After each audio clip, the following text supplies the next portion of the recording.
Hi boys and girls, today we're going to be doing lesson 6 of unit 13. It's called linear regression. So starting with the do now, it says a survey was taken of 10 low and high temperatures in Fahrenheit in the month of April to try to establish a relationship between a day's low temperature and high temperature.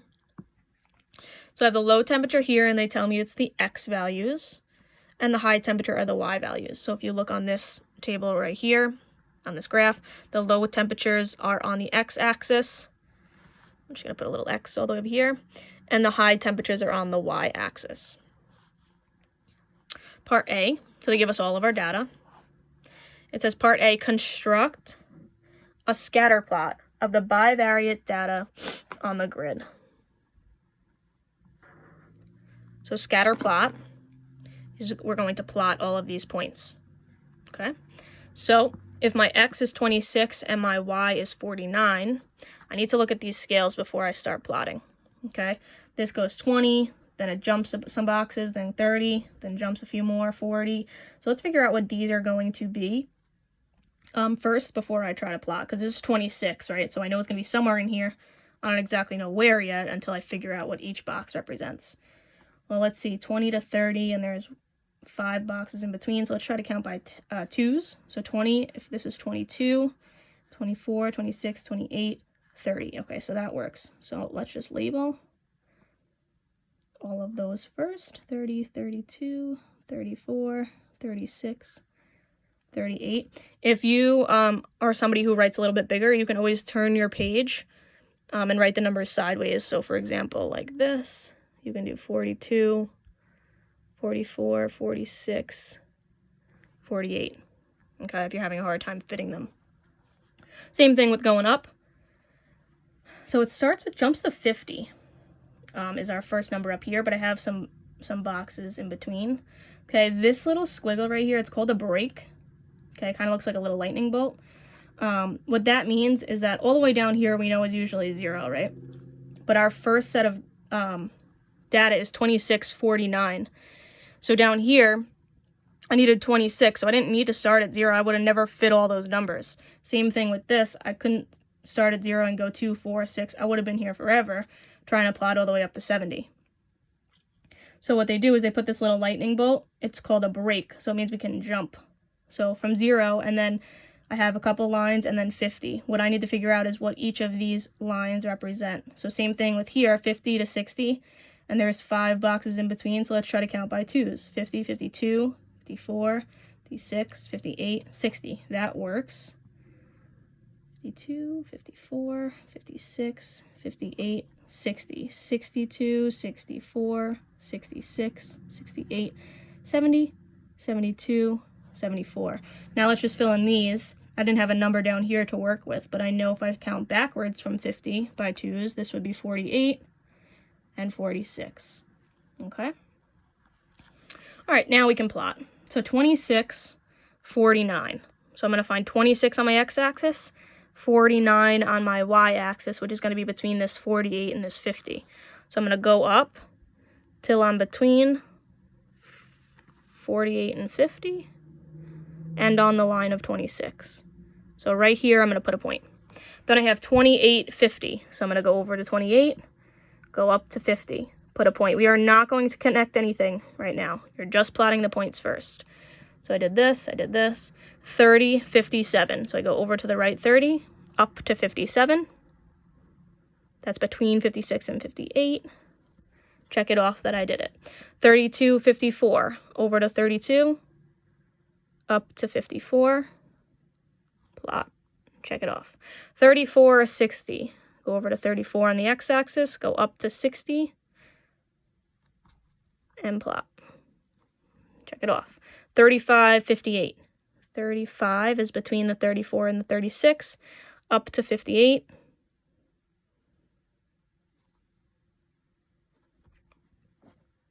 $37, 64. So 37 is between 36 and 38, but up to 64. 38, 66. 38 up to 66. 41, 63. So 41 is between 40 and 42, but up to 63. which is between 62 and 64. And 45, 72. 45, between 44 and 46, up to 72. All the way up there. Okay, now that I have my scatter plot done, that's all I need to do for part A, construct a scatter plot. Well, I constructed it. Scatter plots, we do not connect the points, okay? We just plot the points, and you'll sometimes see a pattern to those points, which we'll talk about today. So now part B says to draw a line of best fit. So what we're going to do is we're going to highlight that. A line of best fit through this data. That means to draw a line through the middle of the points. So we're not connecting it, but we're kind of drawing a line to show that pattern of those points. So what I'm going to do is I'm going to use the back of my calculator cover. I'm going to line up. So I want a line of best fit, which means through these data points, right? So what I want to do is draw a line somewhere in here, in between the points. Okay, somewhere in the middle of the points, so I can see the pattern of where the points are going. So, line up my straight edge.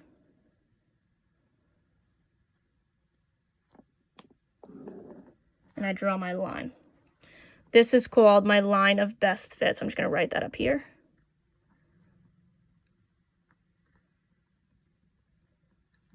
Okay, anytime they tell you to draw a line of best fit, that's what they want. Okay, you might also hear a linear regression line, which we'll talk about in a few minutes. All right, so part B is done. Oops. Part C says if the low temperature is 20, so the low temperature is 20, what will be the predicted high temperature? So we want to find the high temperature when they give us a low. So they give us a low temperature, which up here on my chart is X, and also down here on my graph is the X value. So they want to know when X is 20, or when the low temperature is 20, what do we think that the high temperature is going to be? We're going to predict it. Well, 20 here, what you want to do in order to predict it is go to that 20, and you want to go up to the line of best fit. So we want to focus right here on this line of best fit. Once we find the line of best fit, we want to see, well, what Y value would they be talking about then? Well, 20 is the X value. What is at the low temperature? What is the high temperature going to be? Well, if I connect all the way over here, or if I draw a line to help me, I see that it's a little bit below 46. And we know that that next box would have been 44. So in between 44 and 46 is about 45, right? We don't know if it's exactly 45, but we're predicting. We're taking a guess. So what I want to write here is the high temperature. We think is 45 degrees. And we can even put Fahrenheit. Okay, that's what we're thinking. We're predicting it based on the graph. So sometimes they're going to ask you, create the scatter plot, draw a line of best fit, and then based on that line of best fit, we can sometimes predict some information, depending on what they give us. Okay? Sometimes we use a graph, sometimes we use an equation, which we're going to talk about now. So if you look at the bottom of the page of our notes, it says regression. The term regression refers to the process of finding the best fit for data. Regression allows us to come up with an equation that would fit the data so we can predict future data. So we didn't have an equation to work with up here, but we did have this line drawn, and that's why we were able to use the graph. Okay, we're going to learn how to find an equation today in the calculator, and then we can predict using the equation. So I want to add down here linear regression, which is what we'll talk about today, because we're going to be focusing on lines. Also goes with line of best fit. All right, next page.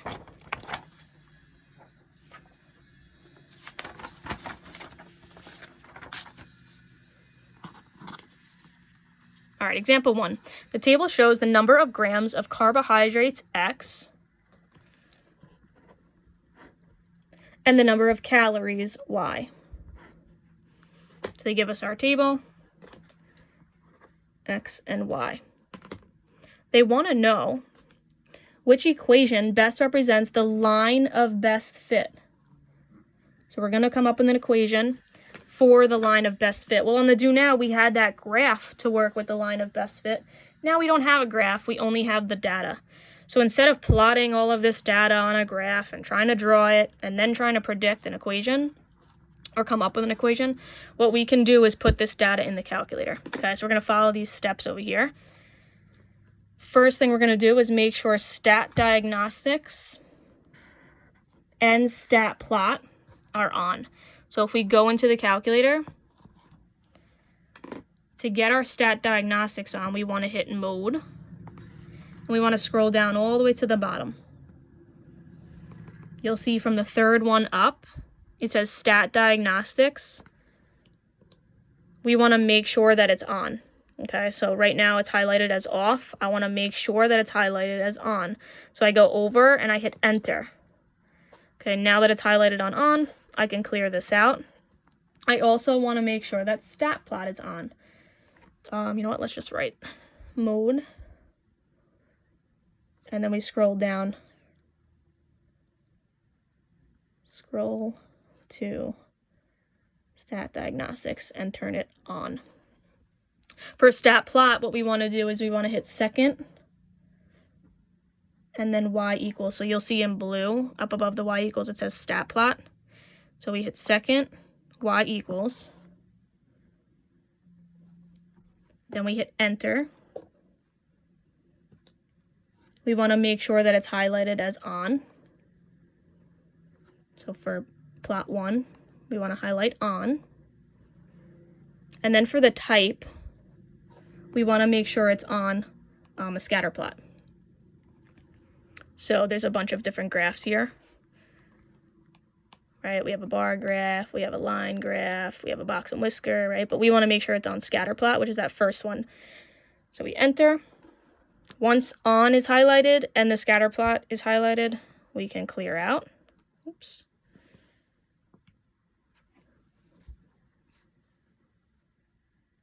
So the type, I'm just going to add that as a note, should be the scatter plot. Just some calculator steps we wrote down. All right, step 2, type in all the necessary data into L1 and L2. Your X is going to be your L1. Your Y, your calories in this case, is going to be into L2 column. So I'm still going to go to stat, edit. The first column, I'm going to put this data. So 8, enter, 9.5, enter, 10, enter, 6, 7, and 4. Now I want to go over to L2. And I want 120, enter, 138, enter, 147, 88, 108, and 62. Should always make sure they're lined up on the bottom, so 4 and 62, and then you can just double check. 7, 108, 6, 88, 10, 147, 9.5, 138, and 8, 120. So now that my data is definitely entered correctly, I'm going to go back to my steps over here. So L1 was X, L2 was Y. Now it says press zoom 9 to view the scatter plot. So we're going to just take a look at what the scatter plot would look like. Zoom, which is up here, top middle, and then 9. So that scatter plot is going to look like this if I actually graphed it.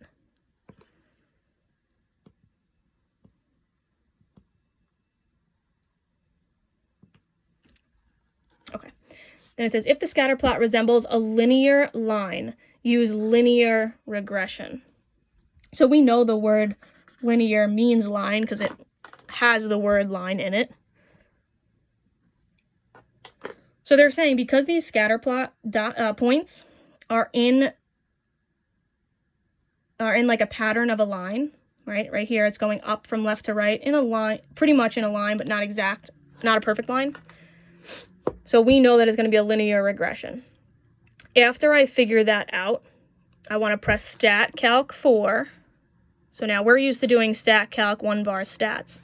For this, we want to do stat calc 4. So stat calc, and then if you go down to 4, you'll see that it says lin reg ax plus b. That lin reg stands for linear regression.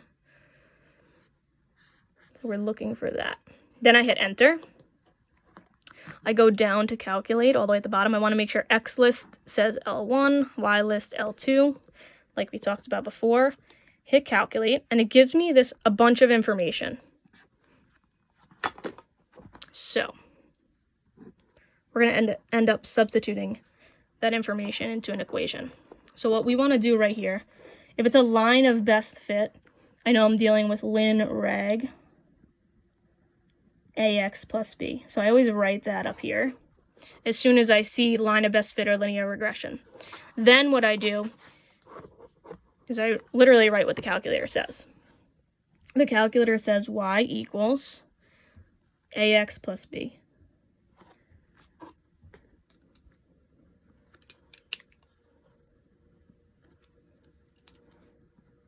Now it gives me a and b. So I'm going to put a equals and b equals just like the calculator says. Okay, over here we're going to it says that we're going to end up substituting in a minute. So a equals, 14.1123, and then it keeps going, right? B equals 5.8330, and then keeps going. So all I did was write those two numbers down. Now, what I want to do, like step 7 says, is substitute values a and b to create your linear equation. Well, my equation starts out as y equals, I'm going to plug in a, then put an x, plus, and then plug in b. So 14 point, doesn't really tell me what to round to, right? But if I look at these choices, I see a 14.1, which would make sense, because this would round to 14.1, and then a 5.8. So this is my equation for my line of best fit, which matches choice 4. Okay, looking at the next part, correlation coefficients. This is the second part of today's notes. I'm going to highlight that. To determine if this is a good fit for our data, we look at the correlation coefficient. I'm going to highlight that. The correlation coefficient is the R value. So when we were in the calculator before, we didn't talk about it before, but we got all this information on example 1, right? And A and B is all we've really talked about. This R all the way at the bottom is our correlation coefficient, just so you know when we get to those problems in a few minutes. If that R is close to a negative 1, to a positive 1 or a negative 1, the model is considered a good fit. So for example, if I have a number line, and let's say I have like a negative 1, a 0, and a positive 1. In between here, negative 1 and 0 would be a negative 0.5. Between 0 and positive 1 would be a positive 0.5. Okay, if we are really close to a negative 1, so for example, like a negative 0.9, negative 0.8, all of those are really close to a negative 1. Okay, if I had like a 0.2 or negative 0.2, that would be really close to 0. So we wouldn't want that. That's a weak correlation. A good fit would be a strong correlation, like really close to negative 1 or really close to positive 1. So if it's on the positive side, we want it to be a positive 0.9 or a positive 0.8. Okay, those would be a strong fit or a good fit. So it says here a correlation larger than positive to negative 0.80 is considered strong, whereas a correlation less than positive or negative 0.50 is considered weak. So they give us a bunch of examples here. So what I'm going to do is just put like an example of what an R value could be for these scenarios. So this, if you look at the scatter plot, this is a perfect line. These points line up perfectly. Okay, so that is a perfect positive correlation. It's positive because going from left and right, it's going in an upward direction. It's increasing. So a perfect positive correlation, the R value, the correlation coefficient, would be a 1. That's a perfect positive correlation. A strong positive correlation would be like a positive 8.7, maybe a positive 9.98, a positive 0.92. There's so many different examples, but I'm just going to put one example here. That's for strong.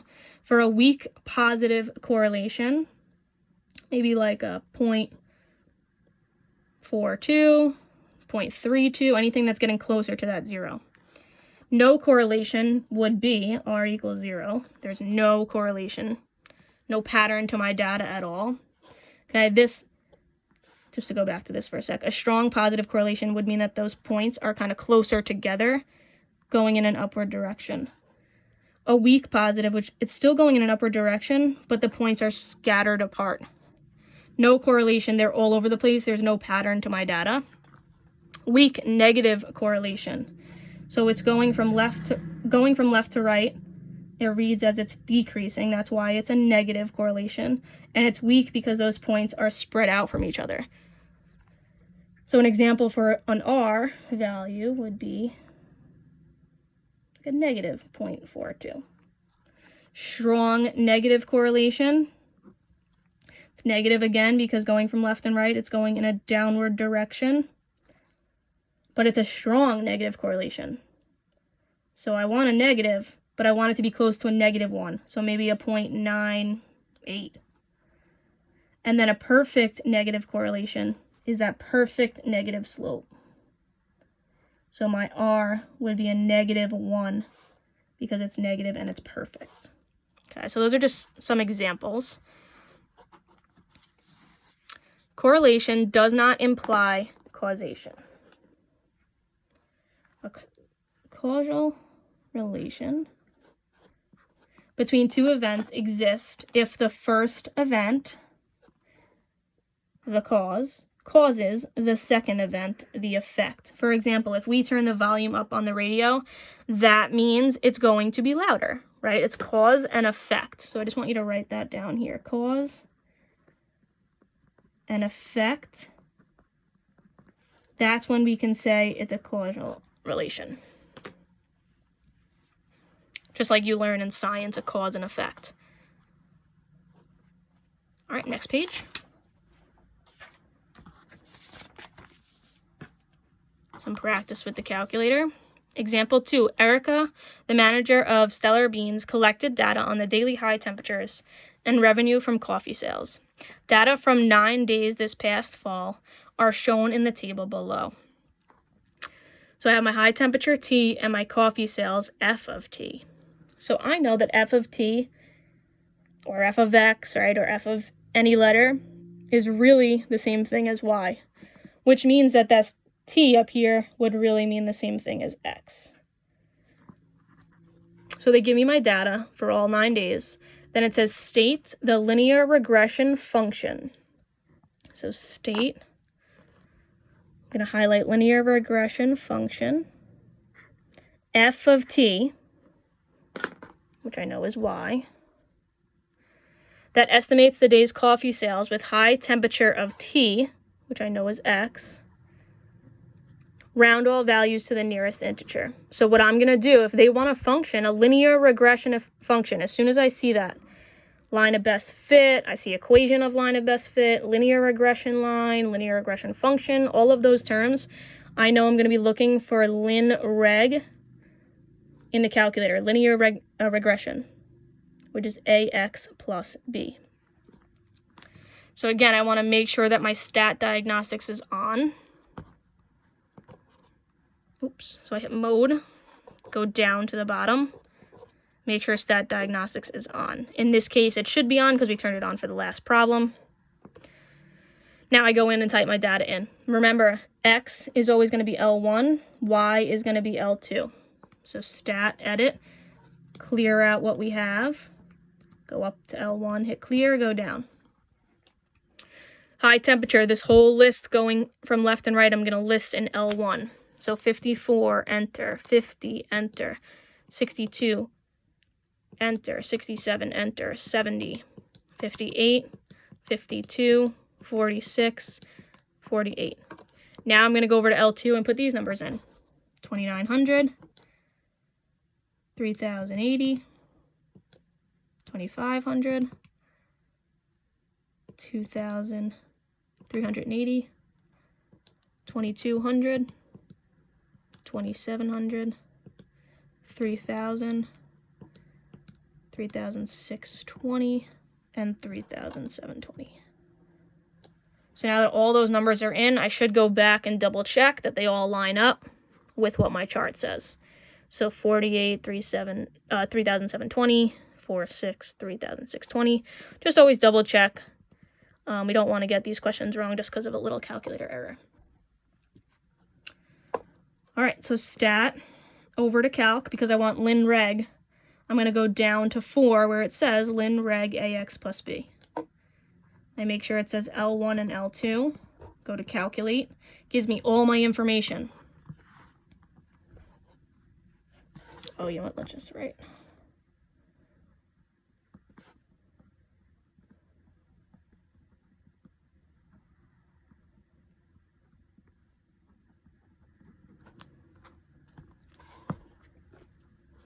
I'm going to write my information from the calculator.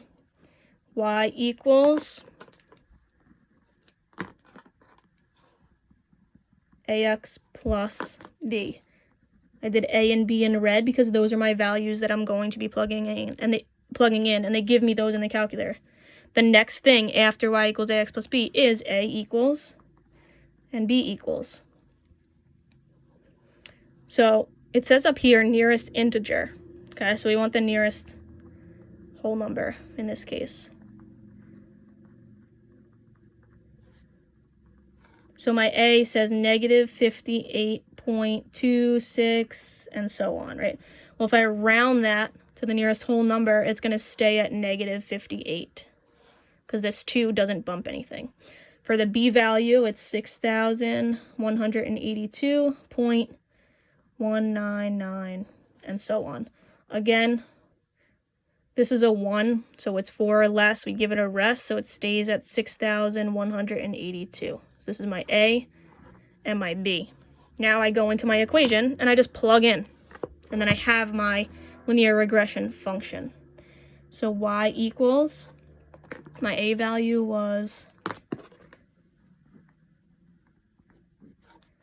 negative 58. Oh, just negative 58. X plus my B value was 6,182. So this is my equation, but I always want to make sure that I'm writing it in the form that they want. So if you go back here, it says state a linear regression function, f of t. I know we know that means the same thing as y equals, but I really should write it in that form. So instead of y and x, I'm going to go back and write f of t and t in place of the y and x. So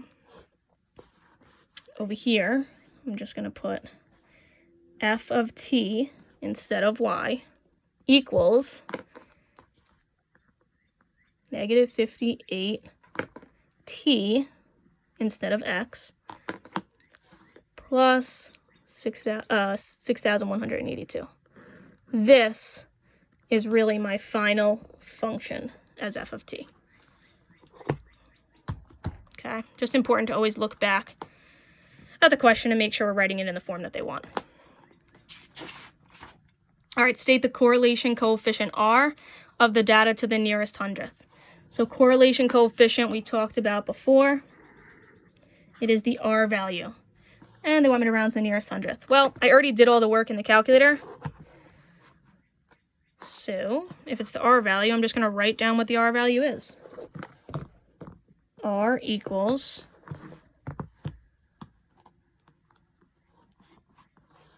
negative 0.944 ...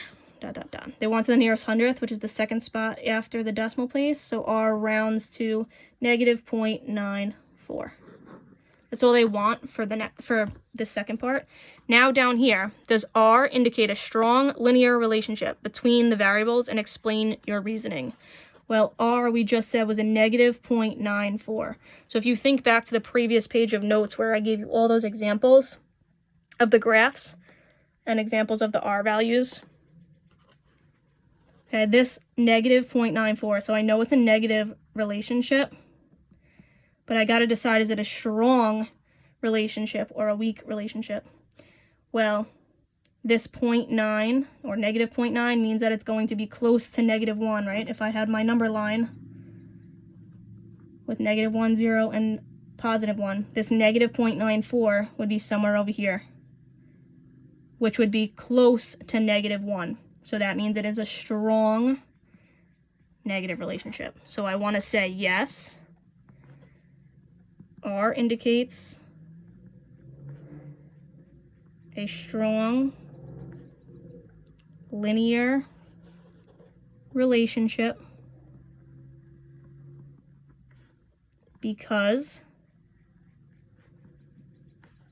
the R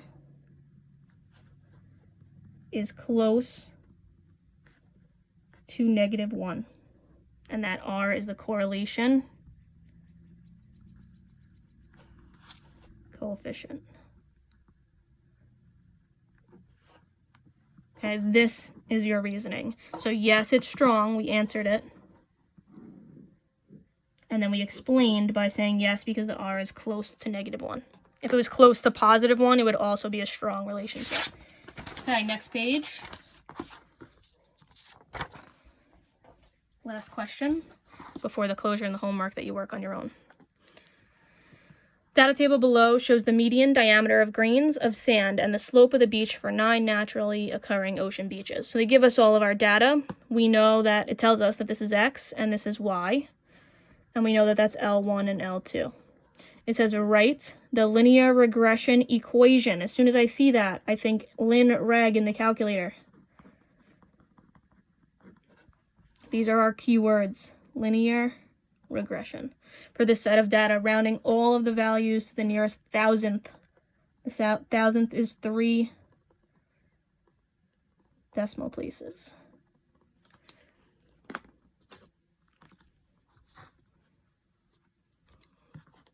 Calculator. Clear out everything I had before. L1, I'm going to just put in my data, 0.17, 0.19, 0.22, 0.235, 0.235 again, 0.3, 0.35, 0.42, 0.85.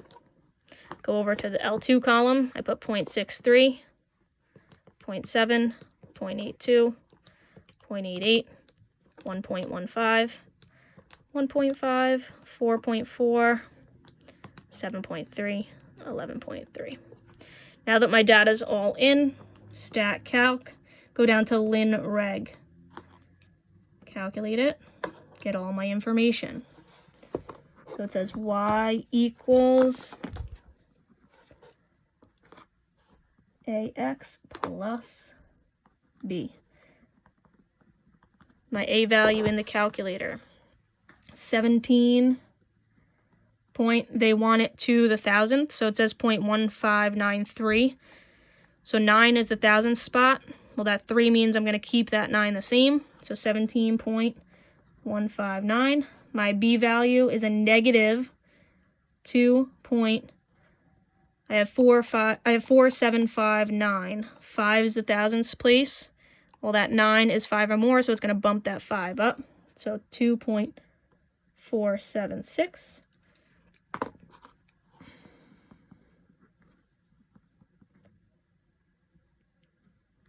Set myself up. This is 17.159 x plus a negative 2.476. Since this is negative, I really don't need that plus sign in there. If you keep it, that's okay. It's not really wrong. But this is my linear regression equation that they wanted in the beginning. Now, the second part says, using this equation, predict the slope of a beach to the nearest tenth. So they want us to predict the slope of the beach, which is the y, to the nearest tenth of a degree, on a beach with grains of sand having a median diameter of 0.65 millimeters. Well, 0.65 median diameter, I know my median diameter is x. So this 0.65 is my x value. So what I'm going to do is, it says using this equation, I'm going to rewrite my equation. Y equals 17.159x minus 2.476. They want me to predict the slope, which is y. So really I'm solving for y by plugging in this x value. So I just do 17.159. Instead of x, I'm going to put this 0.65 in place of it. I'm going to substitute it.